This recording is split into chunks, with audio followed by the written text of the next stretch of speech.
La diplomatie a toujours joué un rôle crucial dans le destin des nations. Mais parfois, des décisions mal calculées peuvent entraîner des conséquences désastreuses qui perdurent des décennies, voire des siècles. Aujourd'hui, nous allons explorer 3 erreurs diplomatiques majeures qui ont non seulement changé le cours de l'histoire, mais ont également contribué à façonner le monde dans lequel nous vivons. En juin 1919, les dirigeants des puissances alliées se retrouvent dans le célèbre château de Versailles pour négocier les conditions de paix avec l'Allemagne à la fin de la Première Guerre mondiale. Ce traité, pourtant destiné à rétablir la stabilité en Europe, va devenir l'un des documents les plus controversés de l'histoire. Dès le début, la conférence est marquée par des tensions entre les vainqueurs. La France, dirigée par Georges Clemenceau, exige des sanctions sévères pour affaiblir l'Allemagne et garantir qu'elle ne puisse plus jamais menacer ses voisins. De l'autre côté, les États-Unis, sous la direction du président Woodrow Wilson, prônent une approche plus modérée, basée sur les principes des 14 points de Wilson, qui inclut la création de la Société des Nations. Finalement, le traité impose des sanctions lourdes à l'Allemagne. Parmi les clauses les plus dures, l'Allemagne doit verser des réparations astronomiques, estimées à 132 milliards de marks or, une somme impossible à rembourser pour une économie déjà affaiblie par la guerre. De plus, l'Allemagne perd des territoires clés. L'Alsace-Lorraine est rendue à la France, le corridor de Danzig est donné à la Pologne, et ses colonies sont redistribuées aux puissances victorieuses.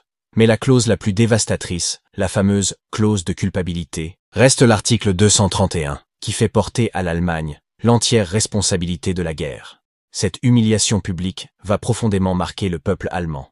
L'impact économique du traité est immédiat. Dès 1923, l'Allemagne est incapable de payer ses réparations, ce qui provoque une crise économique catastrophique. Le mark s'effondre, entraînant une hyperinflation incontrôlable. Des millions de familles voient leurs économies s'évaporer du jour au lendemain. Des scènes surréalistes apparaissent dans les rues de Berlin.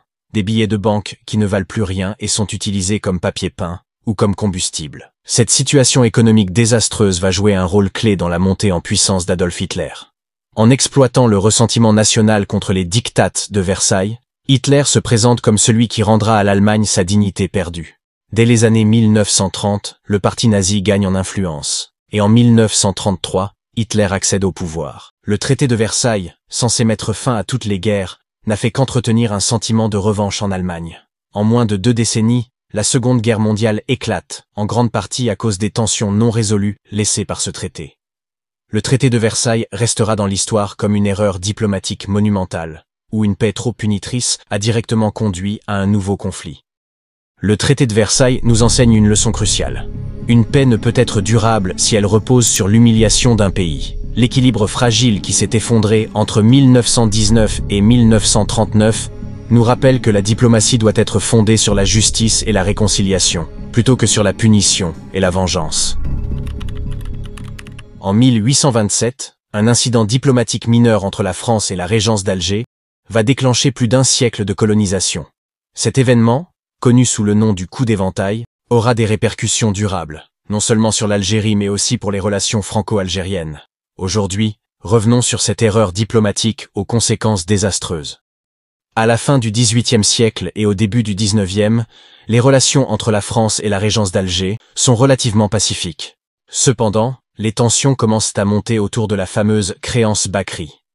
La France devait de l'argent à 2 grandes maisons juives associées, Bakri et Busnac, qui détenaient le monopole des exportations de la régence d'Alger.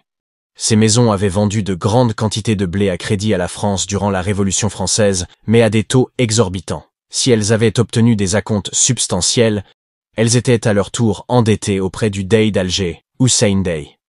En 1827, pour récupérer sa créance, Hussein Dey intervient auprès de la France à la demande des maisons Bakri et Busnac. Il suspecte également Pierre Deval, le consul français de détournement, et demande son rappel à Charles X. Cependant, avant que la réponse officielle ne parvienne, un incident survient. Lors d'une audience en avril 1827, surpris de voir que Deval est toujours en poste, Hussein Dey perd patience. Dans un geste d'humiliation, il frappe Deval au visage avec un éventail. Cet incident, qui aurait pu rester anodin, va provoquer une escalade majeure des tensions entre la France et la régence d'Alger. Pour Charles X, roi de France, cet affront est l'occasion rêvée de détourner l'attention des problèmes internes du pays. La France impose un blocus naval sur Alger, mais ce blocus n'aboutit à rien. En 1830, la décision est prise. Une expédition militaire est lancée pour envahir l'Algérie. Le 14 juin 1830, l'armée française débarque près d'Alger avec plus de 37 000 soldats. La ville d'Alger tombe rapidement et, le 5 juillet 1830, Hussendé capitule. La prise d'Alger en 1830 marque le début de près de 130 ans de présence française en Algérie. Le territoire est progressivement intégré à l'administration française et, à la suite de la Révolution de 1848, l'Algérie est officiellement divisée en 3 départements. Ces départements sont considérés comme faisant partie intégrante du territoire français. Ce qui aurait pu être résolu par la diplomatie s'est transformé en une invasion et une colonisation de plus d'1 siècle. En pleine Première Guerre mondiale, alors que l'Empire ottoman est sur le point de s'effondrer, les puissances européennes commencent à envisager la répartition des territoires du Moyen-Orient. En 1916, 2 diplomates, Mark Sykes pour la Grande-Bretagne et François-Georges Picot pour la France, signent un accord secret qui divise les provinces arabes de l'Empire ottoman en zones d'influence. Cet accord, connu sous le nom d'accord Sykes-Picot, aura des conséquences profondes et durables sur la région.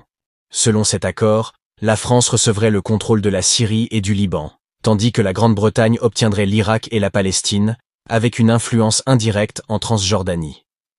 Bien que cet accord semblait être une simple division territoriale entre les 2 puissances, il a ignoré complètement les réalités ethniques et religieuses de la région. Pourtant, l'accord Sykes-Picot ne fut révélé au grand public qu'en 1917, après la Révolution russe.